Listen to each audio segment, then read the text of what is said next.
Welcome all. In this video I will discuss cardinal utility theory from your syllabus. It is very important topic. You can refer Dr. Rajkumar book, that is Managerial Economics, Analysis, Policies and Cases. I feel motivated by your likes and comment on my video. और मेरे channel को अभी तक subscribe नहीं किया है तो subscribe करना मत भूलना. So let's start with our today topic. Cardinal utility approach और ऑर्डिनल अप्रोच को हम इंडिफरेंस कर्व भी बोलते हैं, वो हम थर्ड और फोर्थ वीडियो में करेंगे. कार्डिनल यूटिलिटी एनालिसिस में हम दो पार्ट में हम बात करेंगे. फर्स्ट पार्ट में कार्डिनल यूटिलिटी एनालिसिस में हम बात करेंगे दो थ्योरीज़ की. उसके बाद हम बात करेंगे थ्योरी ऑफ कंज्यूमर चॉइस की. मींस इस टॉपिक को आप दो तरीके से यहाँ पे स्टडी करते हो. एक हम बेस बनाते हैं कार्डिनल यूटिलिटी थ्योरी के लिए, जो दो थ्योरी आप यहाँ पे स्टडी करते हो, और इन दो थ्योरी के बिहाफ पे आप फिर कंज्यूमर की जो आपकी चॉइस है, कंज्यूमर का जो इक्विलिब्रियम है, आप उसको हम स्टडी करते हैं. Will elaborate one by one. सबसे पहले आपको इस कार्डिनल यूटिलिटी एनालिसिस के लिए आपको यूटिलिटी की डेफिनेशन पता होनी चाहिए. Utility means the satisfaction power of a good.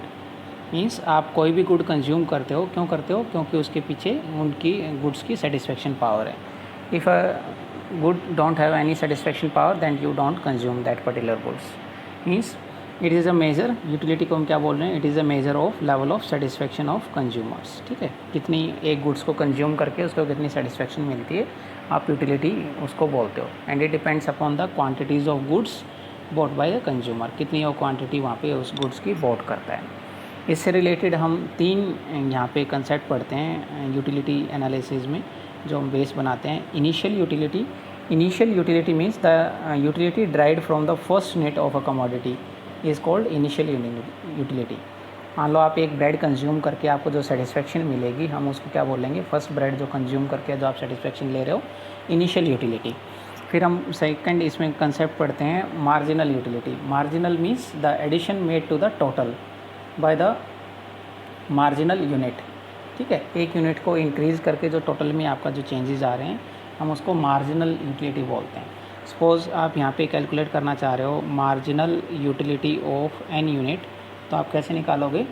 Total utility of n unit minus total utility of n minus one unit. Previous units आप उसमें से देखोगे. या हम इसको एक फार्मूला से और निकाल सकते हो. मार्जिनल यूटिलिटी को आप कैसे कैलकुलेट करोगे? यहाँ पे मार्जिनल यूटिलिटी, टोटल यूटिलिटी, यहाँ पे आप देखते हो चेंज इन टोटल यूटिलिटी कितना हुआ है, divide by change in quantity, Q. ठीक है, आप दोनों तरीके से आप इसको यहाँ पे निकाल सकते हो. थर्ड हम यहाँ पे कंसेप्ट पढ़ते हैं total utility. Total utility means the utility derived by a person from the total number of units. ठीक है, हम एक ब्रेड की वहाँ पे बात कर रहे हैं. मान लो आप वहाँ पे 6 ब्रेड कंज्यूम करना चाह रहे हैं एक टाइम में, तो 6 ब्रेड से जो आपको यूटिलिटी मिलेगी, टोटल यूटिलिटी मिलेगी. मींस आप इसको कैसे कैलकुलेट करोगे? टोटल यूटिलिटी ऑफ 6 जो ब्रेड की बात करें, एन यूनिट हमारे क्या है यहाँ पे 6. मीन्स आप चेक करोगे total utility of first bread क्या है आपकी, total utility of second bread क्या है, and so on. Total utility of n unit कितनी है. या हम इसको आप एक तरीके से और निकाल सकते हो. Total utility of n unit निकालना है तो आपके पास फॉर्मूला क्या है? समेशन, हम बोलते हैं marginal utility of n unit. ठीक है, जो एक यूनिट्स की जो यूटिलिटी है आप उनको समेशन कर दोगे तो भी आपके पास टोटल नंबर ऑफ़ यूटिलिटी यहाँ पे आ जाएंगे. नेक्स्ट हम यहाँ पे बात करते हैं इस जो यूटिलिटी की तीनों अप्रोच हैं, इसको हम एक टेबल और एक ग्राफ के थ्रू भी यहाँ पे शो कर सकते हो. जैसा कि यहाँ पे आपको दिख रहा है, units of goods consume, first unit consume करके आपको मार्जिनल यूटिलिटी हम क्या यहाँ पे अज्यूम करते हैं 6 यूनिट के इक्वल आपको सेटिस्फेक्शन मिली है. सेकंड यूनिट से 4. आपको एक ही बात यहाँ पे ध्यान रखनी है, जो सेकंड यूनिट से मिलने वाली यूटिलिटी है वो फर्स्ट से मिलने वाली से कम होगी. थर्ड से मिलने वाली यूटिलिटी सेकंड और फर्स्ट से कम होगी. मीन्स एक यूनिट्स को आप जैसे जैसे कंज्यूम करते जाते हो उससे मिलने वाली यूटिलिटी आपकी डिक्रीज़ होती जाती है. एक पॉइंट पे वो ज़ीरो भी होती है और एक पॉइंट के बाद वो माइनस भी होती है. मीन्स मार्जिनल यूटिलिटी का जो कर्व का नेचर है आपका, मार्जिनल यूटिलिटी कर्व का जो नेचर है ये आपका इस टाइप में बनेगा. मीन्स मार्जिनल यूटिलिटी एक पॉइंट पे यहाँ पे पॉजिटिव है, यहाँ पे फिर एक पॉइंट पे ज़ीरो भी होती है, फिर वो नेगेटिव भी होती है. ये वाली जो लाइन हम यहाँ पे निकाल रहे हैं, ये सिंपल लाइन हमने निकाली है। ये आप सिंपल ग्राफ बना सकते हो। वाई ओ एक्सिस जो ये हमने लाइन ली है, ये हम ओ एक्स एक्सिस यहाँ पे ले रहे हैं। 1 2 3 4 5 6 यूनिट हैं। 7 आप ले रहे हो तो 7 कर दोगे यहाँ पे। और यहाँ पे आप देखो मार्जिनल यूटिलिटी और टोटल यूटिलिटी मीन्स फर्स्ट की आपकी सेम है। टोटल यूटिलिटी कैसे निकाली, मीन्स सेकंड से आपकी जो यूटिलिटी मिली 4, फर्स्ट से मिली थी 6, तो टोटल आपकी कितनी हुई 10। फिर थर्ड से मिली 2, फिर आपकी टोटल कितनी हुई 12। फोर्थ से मिली 0, तो आपकी 12 ही रही। फिफ्थ से मिली -2, तो ये 12 में से -2 गए 10। मीन्स ऐसे ही आप टोटल कैलकुलेट कर सकते हो। टोटल में हमारा मैक्सिमम फिगर है 12, तो हमने यहाँ पे स्केल लिया है 12 का। तो मीन्स आप यहाँ पे चेक करो, फर्स्ट आप एक बार ड्रॉ करोगे मार्जिनल यूटिलिटी करो। फर्स्ट यूनिट से मिलने वाली यूटिलिटी मैं एक बार इरेज कर लेता हूँ। फर्स्ट से मिलने वाली यूटिलिटी कितनी है 6। फर्स्ट यूनिट ये वाला पॉइंट यहाँ पे निकला है, ठीक है। सेकंड से मिली है हमें 4, सेकंड से हमें मिली है 4। थर्ड यूनिट से मिली है 2, थर्ड से 2, फोर्थ से 0, और 5 से ये माइनस में भी हमने स्केल लिया है क्योंकि हमने यहाँ पर माइनस में भी है। इन सभी पॉइंट्स को कंबाइन करके जो ये वाला कर्व आपका आया है, इसको हम बोल रहे हैं मार्जिनल यूटिलिटी कर्व। ऐसे ही आप टोटल यूटिलिटी कर्व निकाल सकते हो। फर्स्ट से मिली है 6, सेम पॉइंट वही इनिशियल। एक बार और इरेज कर देता हूँ इसको। फर्स्ट से मिली है आपको 6, ये पॉइंट। 2 से मिली है 10, 2 पे 10, 3 पे 12, फोर्थ पे 12। मीन्स अब यहाँ पे कई बार रिलेशन इसमें आता है, relation between total utility and marginal utility. तो आप इसको रिलेशन को ईजिली यहाँ पे देख सकते हो। यहाँ पे हम निकालें, जब टोटल यूटिलिटी, एक मिनट इरेज करें इसको, जब टोटल यूटिलिटी आपकी इंक्रीजिंग है तो मार्जिनल यूटिलिटी यहाँ पे पॉजिटिव है। जब टोटल यूटिलिटी मैक्सिमम है मींस 12, जो नेक्स्ट हाईएस्ट यूनिट है, हम हमेशा इकोनॉमिक्स में वो लेते हैं, जब 12 है तो मार्जिनल यूटिलिटी क्या है 0। मींस आपके ग्राफ में भी और आपकी टेबल में भी ये रिलेशन निकलने चाहिए। जब टोटल यूटिलिटी आपकी डिक्रीजिंग स्टार्ट हो जाती है तो मार्जिनल यूटिलिटी क्या होती है नेगेटिव। तो ये 3 रिलेशन निकलते हैं। जब टोटल यूटिलिटी इंक्रीजिंग है तो मार्जिनल यूटिलिटी पॉजिटिव है। जब टोटल यूटिलिटी मैक्सिमम है तो मार्जिनल यूटिलिटी 0 है। और जब टोटल यूटिलिटी डिक्रीजिंग होती है तो मार्जिनल यूटिलिटी ऑल्सो डिक्रीजिंग। अब हम पढ़ते हैं 2 लॉ जो आपका कंज्यूमर इक्विलिब्रियम के लिए मेन बेस बनेंगे। इन लॉ के ऊपर आपका स्पेशल क्वेश्चन भी आ सकता है एग्ज़ाम में। फर्स्ट वाले जो लॉ है हम इसको बोलते हैं law of diminishing marginal utility, और सेकंड वाला जो लॉ है law of equi marginal utility. एक एक को हम डिस्कस करेंगे, इनके अजम्पशंस क्या हैं, इसका मीनिंग क्या है, टेबल और ग्राफ के थ्रू हम इसको डिस्कस करेंगे। इन लॉ को यहाँ से अच्छे से पढ़ लेना ताकि आपका जो कंज्यूमर इक्विलिब्रियम है आप जो हम करेंगे इन लॉ के थ्रू सेकंड पार्ट में, वो बहुत ईजी हो जाएगा वीडियो में आपके लिए करना। तो सबसे पहला लॉ है, हम बात करें लॉ ऑफ डिमिनिशिंग। डिमिनिशिंग का यहाँ पे मीनिंग क्या है, डिक्रीजिंग, ठीक है। मार्जिनल मीन्स चेंज, और यूटिलिटी का आपको पता ही है जो अभी हमने डेफिनेशन की है, the satisfaction power of a good. The law of diminishing marginal utility it's a fundamental law of utility analysis, ठीक है। फर्स्ट लॉ भी हम इसको बोलते हैं। All of us experience this law in our daily life, ये हमारी daily life से यहाँ पे अटैच्ड है। This law diminishing marginal utility ये एक्सप्लेन करता है रिलेशन किसके बीच में, यूटिलिटी के बीच में और क्वांटिटी ऑफ अ कमोडिटी के बीच में, ठीक है। 2 आपके हम यहाँ पे मीन्स चीज़ें ले रहे हैं, यूटिलिटी और quantity of a good consume. आप एक डेफिनेशन भी यहाँ पे ले सकते हो, according to doctor Marshall, the additional benefit which a person derives, निकालता है जो वहाँ पे, from a given increase in his stock of a thing diminishes, वो डिक्रीज़ होती जाती है with every increase in his stock, है ना। जैसे जैसे आप उसकी क्वांटिटी बढ़ाओगे, जैसे हमें पीछे टेबल में भी देखा था, second, third, fourth, fifth unit से जो उससे मिलने वाली यूटिलिटी वो क्या होती जाती है, वहाँ पे डिक्रीज़ होती जाती है। अब हम इस लॉ को यहाँ पे अजम्पशन यहाँ पे हम देखेंगे, means basic assumption on which marginal utility analysis is based. In this you can see the first assumption is utility can be measured in cardinal numbers, means utility is quantifiable entity, means हम utility को quantifiable 0 to 9 आपके कोई भी numbers हैं उसमें हम measure कर सकते हैं, 1 2 3 4 या 15 20 जो भी है। मीन्स ये हमने एक अजम्पशन ली है, ये इंपॉर्टेंट अजम्पशन है, इसके बगैर हम यूटिलिटी एनालिसिस यहाँ पे स्टडी नहीं कर सकते। मीन्स हम अज्यूम कर रहे हैं जो आप कंजम्पशन करोगे हम उसको क्वांटिफाइबल नंबर्स में, मीन्स कार्डिनल्स नंबर्स में हम यहाँ पे उसको मेजरमेंट कर सकते हैं।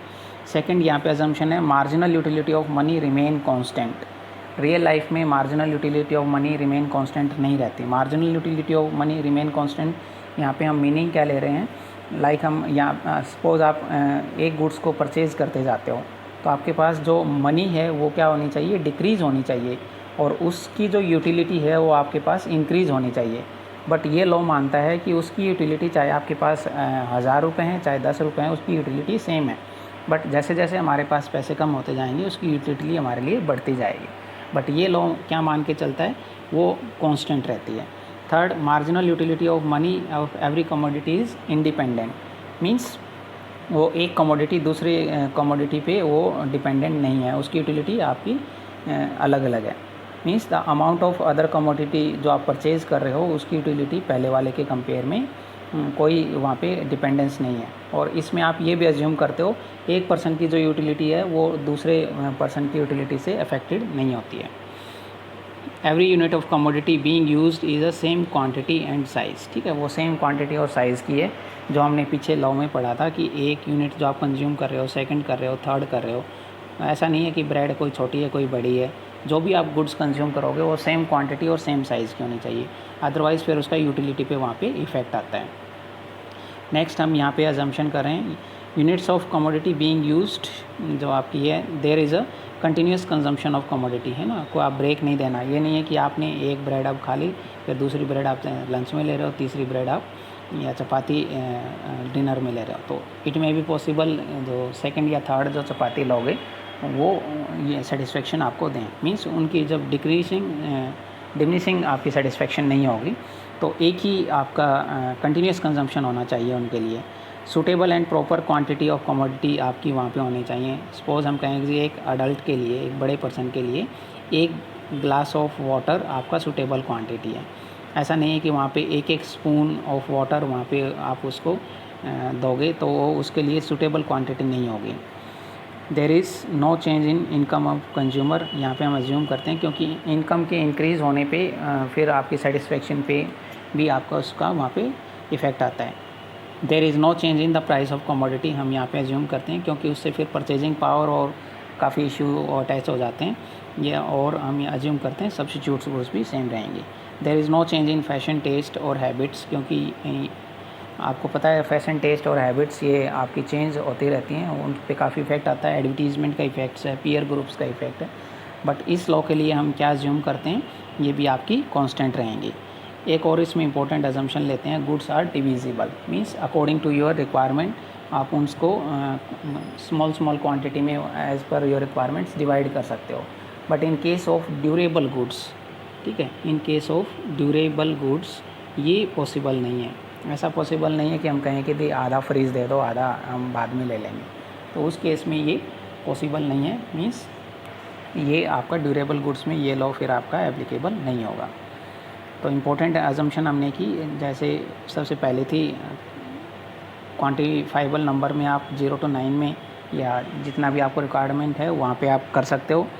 Marginal utility of money remain constant, every commodity independent है और सेम क्वांटिटी सेम साइज़ की है, कंटिन्यूस कंजम्पशन होना बहुत ज़रूरी है, अदरवाइज़ फिर वहाँ पे आप मेज़रमेंट नहीं कर पाओगे यूटिलिटी का, सेटिस्फेक्शन पावर का। सूटेबल और प्रॉपर क्वांटिटी होनी चाहिए, इनकम में चेंज नहीं होना चाहिए, टेस्ट फैशन हैबिट्स में चेंज नहीं होना चाहिए। तो ये कुछ थी आपकी बेसिक अजम्पशन। अब हम यहाँ पे एक टेबल बनाएंगे, ये हम पीछे भी कर चुके हैं, आप देख रहे हो यहाँ पे law of diminishing marginal utility को एक्सप्लेन करने के लिए यूनिट्स ऑफ जो पीसेस ऑफ ब्रेड हैं 1 2 3 4 5 ये इजीली याद रख सकते हो।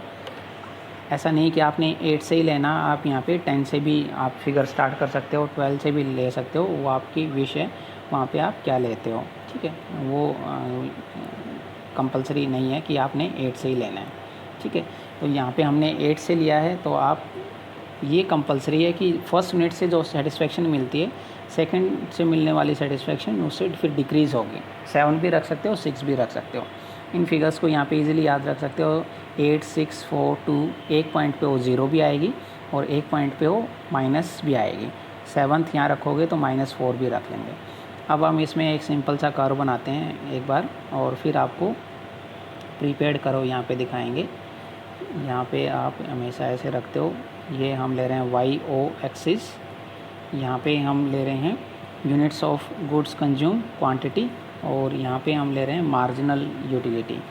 ठीक है, तो आप जब ये कर्व बनाओगे with the help of scale, तो मार्जिनल यूटिलिटी कर्व का नेचर ऐसा आएगा।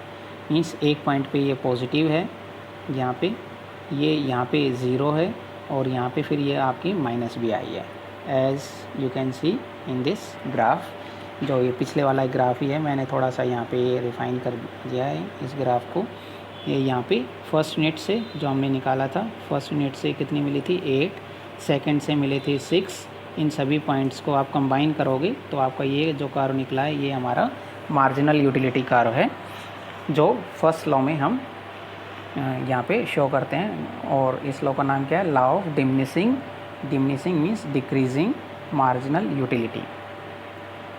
एक फिर हम यहाँ पे बात करते हैं थोड़ा सा और इस लॉ के regarding causes of its operation. Means ये लॉ क्यों एप्लीकेबल होता है और एक्सेप्शन क्या है। काफ़ी बार एग्ज़ाम में पूछ लेते हैं causes of its operation, 16 number में जब क्वेश्चन बनता है या हम इसके साथ बात करते हैं, ये इसकी एक्सेप्शन क्या है या लिमिटेशंस क्या हैं लॉ की। तो फर्स्ट हम इसमें कॉजेज़ में हम यहाँ पे बात करेंगे, commodities are not perfect substitutes. Means this law applies because commodities are not perfect substitute, they tend to be consumed in certain appropriate proportion. Like हम बात करें बटर और ब्रेड की, तो एक जो आपके पास कांस्टेंट अमाउंट है ब्रेड का, उनके ऊपर एक पर्टिकुलर अमाउंट ही आप वहाँ पे अप्लाई करोगे बटर का। बट जैसे जैसे आप बटर की वहाँ पे क्वांटिटी बढ़ाओगे एक पॉइंट के बाद, तो उनसे मिलने वाली सेटिस्फेक्शन क्या होती जाएगी? Decrease. Means commodities are not perfect substitutes, that's why this law operational. Second हम यहाँ पे बात करें satisfaction of a particular want. Means सभी वांट्स को वहाँ पे सेटिस्फाई करना पॉसिबल नहीं है आदमी की, हम बोलते हैं, बट एक वांट को आप वहाँ पे सेटिस्फाई कर सकते हो। लाइक हम बात करें एक पर्सन की डिज़ायर है टू ड्रिंक अ मिल्क, तो आप वहाँ पे उसको फुली सेटिस्फाई कर सकते हो by increasing the quantities of the commodity. ठीक है, जैसे जैसे, बट एक पॉइंट के बाद उससे मिलने वाली सेटिस्फेक्शन भी क्या हो जाएगी? ज़ीरो, और फिर वो माइनस आएगी आप यदि कंटिन्यूस कंजम्पशन करते हो।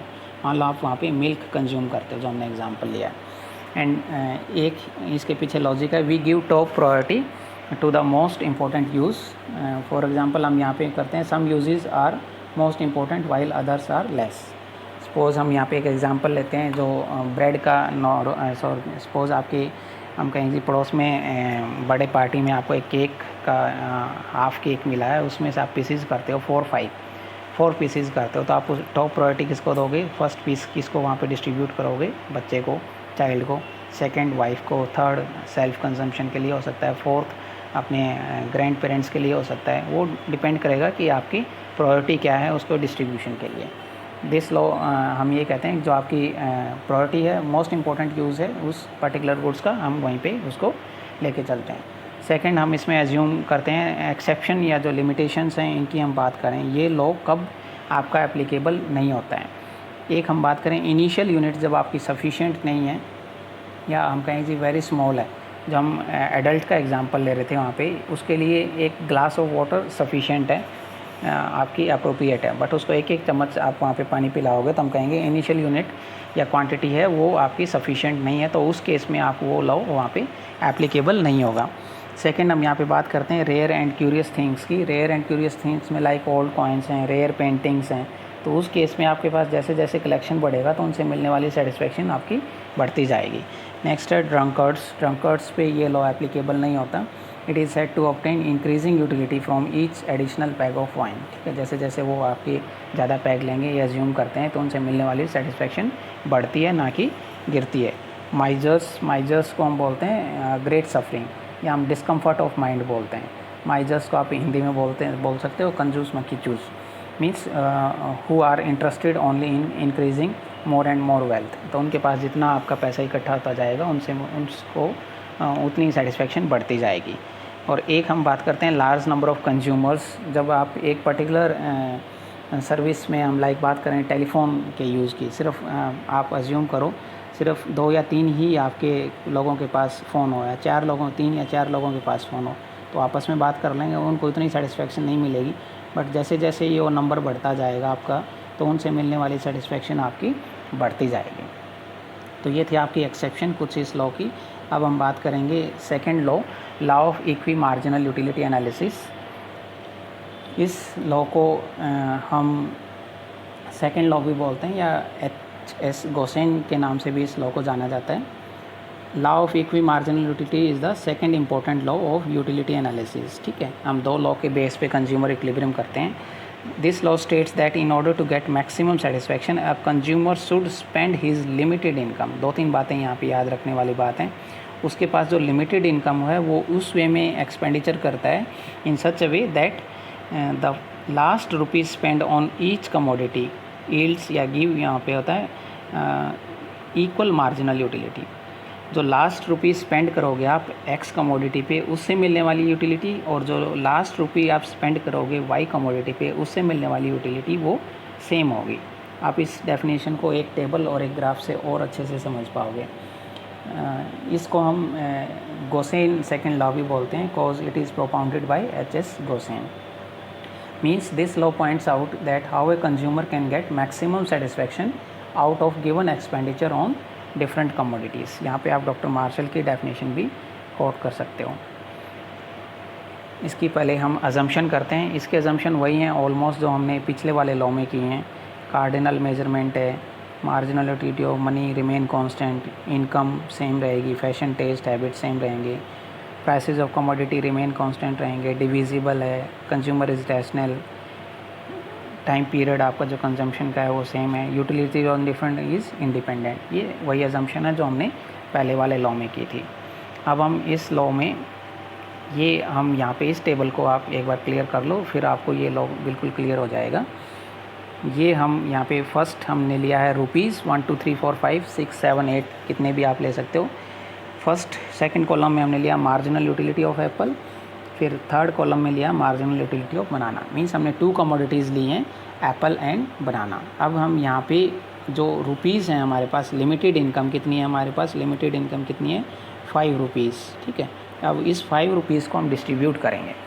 हमने एज्यूम किया है फर्स्ट रुपी से जो मिलने वाली सेटिस्फेक्शन है वो कितनी है 10 यूनिट। आप यहाँ पे 12 भी ले सकते हो, 14 भी ले सकते हो, आपकी चॉइस है। बट अभी हम इसका कंक्लूजन करेंगे। सेकंड रुपी आप स्पेंड करते हो तो एप्पल की यूटिलिटी है 8, और थर्ड रुपी स्पेंड करते हो तो 6, मीन्स ये डिक्रीजिंग है। ऐसे ही हमने बनाना की यूटिलिटी निकाली है। तो एज ए रैशनल कंज्यूमर आप किस पे स्पेंड करोगे, फर्स्ट रुपी 10 रुपीज़ पे, और सेकंड रुपी आप किस पे स्पेंड करोगे, अगेन ऑन एप्पल। तो आपकी टोटल यूटिलिटी आप निकालना चाहो तो आपकी क्या निकलेगी 10 + 8। ठीक है, थर्ड रुपी आप यहाँ पे एप्पल पे स्पेंड नहीं करोगे, आप थर्ड रुपी किस पे करोगे, बनाना पे, क्योंकि यहाँ पे यूटिलिटी आपकी ज़्यादा है। मींस थर्ड रुपी आपने स्पेंड किया तो यूटिलिटी मिली 7। फोर्थ रुपी आप एप्पल पे भी कर सकते हो, बनाना पे भी कर सकते हो। सपोज़ हम कर रहे हैं कि एप्पल पे करेंगे, 6 यूटिलिटी यहाँ पे मिली, और फिर यहाँ पे फिफ्थ रुपी यहाँ पे नहीं करोगे, आप फिफ्थ रुपी यहाँ पे करोगे, मीन्स ये। अब आप टोटल करो 10 + 8 18 + 7 25 + 6 31 + 6 37, मीन्स टोटल यूटिलिटी आपकी हुई 37 यूनिट के इक्वल। अब आप इन 5 रुपये को यहाँ पे एक्सपेंडिचर करके देखो, आप कहोगे जी हम तो इस गुड्स को परचेज ही ना करें, तो आपकी यूटिलिटी होगी 10 + 8 18 24 28 30। मीन्स सिर्फ आप एप्पल पे आप इसको एक्सपेंडिचर करना चाहो तो आपकी यूटिलिटी कितनी होगी 30। मीन्स रैशनल आपका डिसीजन नहीं होगा। और पूरा अमाउंट इस पे एक्सपेंडिचर करना चाहो 7 6 13 + 5 18 22 25, तो भी आपका रैशनल डिसीजन नहीं होगा। और आप ऐसे भी कर सकते हो, ये जो 37 है इसको एक बार याद रखना, मैं इसको इरेज करता हूँ। आप ऐसा करना चाहो कि इस पे 4 करो और इस पे 1 करो तो भी 37 नहीं आएगा। आप टोटल करके देखो, 18 + 6 24 28 प्लस आप 1 रुपये यहाँ पे करो तो भी आपका कितना हुआ 35। मीन्स ये भी रैशनल डिसीजन नहीं है। तो रैशनल डिसीजन क्या है, 3 यूनिट्स आप किसकी परचेज़ करोगे, एप्पल की, और 2 यूनिट्स आप किसकी परचेज़ करोगे, बनाना की। हम इस वाली टेबल को ग्राफ के थ्रू भी एक्सप्लेन करते हैं। ये वाला ग्राफ है जो हमने इस टेबल के भी यहाँ पे बनाया है, ये पैरेलल आपने लेना है। वाई एक्सिस यहाँ पे हम ले रहे हैं, एक हमने ग्राफ बनाया है यहाँ पे एप्पल के लिए और एक बनाना के लिए। ये जो हमारी लाइन है ये हमारी इक्वी मार्जिनल यूटिलिटी लाइन होती है, जिस पे हमारी जो लास्ट रुपी आप जो स्पेंड कर रहे हो एप्पल पे और जो लास्ट रुपी आप जो स्पेंड कर रहे हो बनाना पे, वो क्या होनी चाहिए, वो इक्वल होनी चाहिए। जैसा कि हमने डेफिनेशन में पढ़ा था, मीन्स जो वो इक्वल होना चाहिए। सपोज़ हम कहें कि जी आपके पास 8 रुपये होते, 6th 7th 8, तो आप कैसे करते हैं डिस्ट्रीब्यूशन, 8 रुपये हैं, अब 5 नहीं है, हम अज्यूम क्या कर रहे हैं 8 रुपये हैं, तो आप 1 2 3 4 4 यूनिट आप इसकी परचेज़ करते, 1 2 3 4 4 यूनिट आप इसकी परचेज़ करते, क्योंकि यहाँ से मिलने वाली सेटिस्फेक्शन फिर वो इक्वल हो जाती है। अब मैं एक बार इसको इरेज करता हूँ। अब देखो यहाँ पे हमने पहले वाले लॉ में क्या पढ़ा, उसमें 3 यूनिट आप कंज्यूम किसकी करोगे, एप्पल की, और 2 यूनिट आप किसकी कंज्यूम करोगे, बनाना की। ये लाइन यहाँ पे इक्विलिब्रियम है आपका, ठीक है। ये लॉस वाला एरिया हमने क्यों दिखाया, हम अज्यूम कर रहे हैं कि हम 3 की बजाय हम यहाँ पे 2 यूनिट कंज्यूम करें, तो आप 2 यूनिट कंज्यूम करोगे तो ये वाला जो एरिया है ये आपको लॉस हो जाएगा, मीन्स आपकी इतनी सेटिस्फेक्शन डिक्रीज़ होगी। और अब इस 1 रुपये को यहाँ पे एक्सपेंडिचर ना करके हम यहाँ पे एक्सपेंडिचर करें तो ये आपको गेन होगा, मीन्स एक एडिशनल जो आपका रुपया है यहाँ पे एक्सपेंडिचर कर रहे हो, मीन्स लॉस वाला एरिया आपका ज़्यादा है और जो गेन वाला एरिया है कम है, मीन्स जो आपकी सेटिस्फेक्शन रिड्यूस हो रही है। तो इट्स बेटर कि आप पहले वाला ही कंजम्पशन करो, 3 यूनिट्स आप इसकी ऊपर एक्सपेंडिचर करो रुपये की, और 2 यूनिट आप किसके ऊपर एक्सपेंडिचर करो, एप्पल बनाना के ऊपर। Thank you for listening me carefully. In second part of this topic, I will discuss the consumer equilibrium. और इन दोनों थ्योरी को एक बार रिवाइज़ कर लेना और डायग्राम बनाने की कोशिश करना दोबारा से, सो दैट कि हम कंज्यूमर इक्विलिब्रियम इन थ्योरी के बिहाफ पे ईजिली कर पाएँ। और अभी तक आपने मेरा चैनल सब्सक्राइब नहीं किया है तो मेरे चैनल को सब्सक्राइब कर लो, ताकि ठीक टाइम पे आपको वीडियो मिलती रहें और सिंपल लैंग्वेज में हम उनको आपको समझाते रहें। Feel free to ask any question regarding this topic in my comment box. I will try to give answer as soon as possible. Thank you so much.